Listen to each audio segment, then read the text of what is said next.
राज world heritage site Charaideo मैदान में असम सरकार की ओर से राज्य स्तरीय कार्यक्रम का आयोजन किया गया है। चराइदेव जिला प्रशासन, स्वर्गदेव स्मृति तर्पण समिति, चराइदेव मैदान विकास व संरक्षण समिति, अखिल ताई आहोम छात्र संघ, सुकाफा आंचलिक समिति, सुकाफा सकियाल युवा समाज, महिला संगठनों समेत स्थानीय लोगों के सौजन्य से आज यहाँ दिन भर कई कार्यक्रमों का आयोजन किया जा रहा है।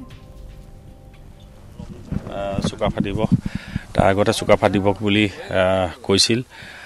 তাৰ ৯৯ চনৰ পাছৰ পৰা অসম দিৱস হিচাপে নামাকৰণ কৰা হ'ল। যেতিয়াই চাওলুং চুকাফা ইয়ালৈ আহিছিল সেই দিনটোতে যে অসম নামৰ যে উৎপত্তি হৈছিল, সৃষ্টি হৈছিল, এই কথাষাৰে প্ৰতিপন্ন কৰিবৰ কাৰণে অসম দিৱস নামেৰে ঘোষণা কৰিছিল।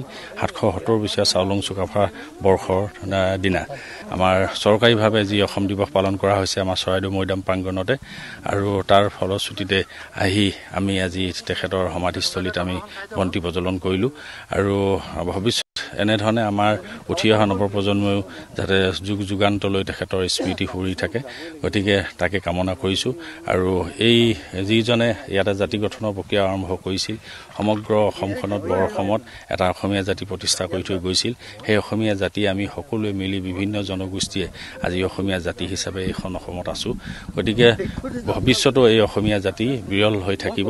আমাৰ অকল ভাৰতবৰ্ষৰ বুকুতে নহয়, বিশ্ব দৰবাৰত এই অসমীয়া জাতি এটা শক্তিশালী জাতি হিচাপে থাকিব বুলি আমাৰ দৃঢ় বিশ্বাস।